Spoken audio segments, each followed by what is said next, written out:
আসসালামু আলাইকুম viewers, Sabinus কিচেনে তোমাদের স্বাগত জানাই। শীতকালে প্রায় সবারই সর্দি কাশি লেগেই থাকে। তোমাদের কাছে আমি একটা পানীয় নিয়ে চলে এসেছি। এইভাবে তোমরা যদি বানিয়ে দুদিন খাও এই পানীয়টা, তাহলে তোমাদের সর্দি কাশি দুদিনেই ঠিক হয়ে যাবে। এইভাবে তোমরা বানিয়ে নাও। Let's go. Oh my God. Aha. Yes.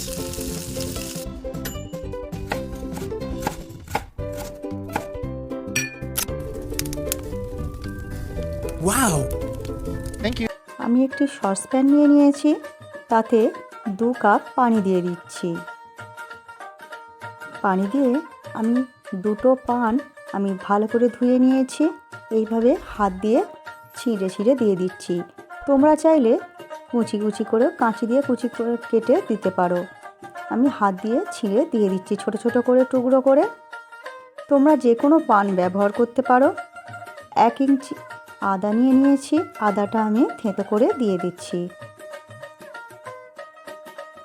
দেখো, দুটো লবঙ্গ দিচ্ছি, মাথায় ফুল আছে তেমন লবঙ্গ নিয়েছি, 4টে গোলমরিচ, আর দিয়ে দিচ্ছি 1/2 চামচ জোয়ান।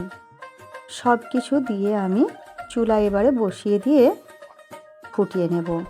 প্রথমে ভালো করে ফুটে গেলে টকবক করে, তারপরে আমি কম আঁচে ফুটতে দেব যতক্ষণ না 2 কাপ পানি ফুটে 1 কাপ না হয়ে যায়। এটা মনে রাখতে হবে, একজন খেলে 2টো পান 2 কাপ পানি ফুটিয়ে 1 কাপ করতে হবে। 2বার খেলে এইভাবে একই পরিমাণে ব্যবহার করবে তোমরা।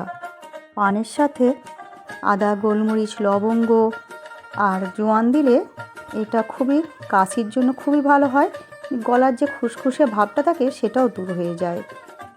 এইবারে তোমরা 1 কাপ হয়ে গেলে ছেঁকে নাও। ছেঁকে নিয়ে এবারে 1 চামচ মধু মিশিয়ে দিয়ে গরম গরম খেতে হবে। সকালে খালি পেটে একবার নেবে তোমরা, আর রাতে শোয়ার আগে। এই ড্রিঙ্কটা কিন্তু আগে থেকে বানিয়ে রাখলে হবে না, যখনই খাবে তখনই তোমাদের বানিয়ে খেতে হবে।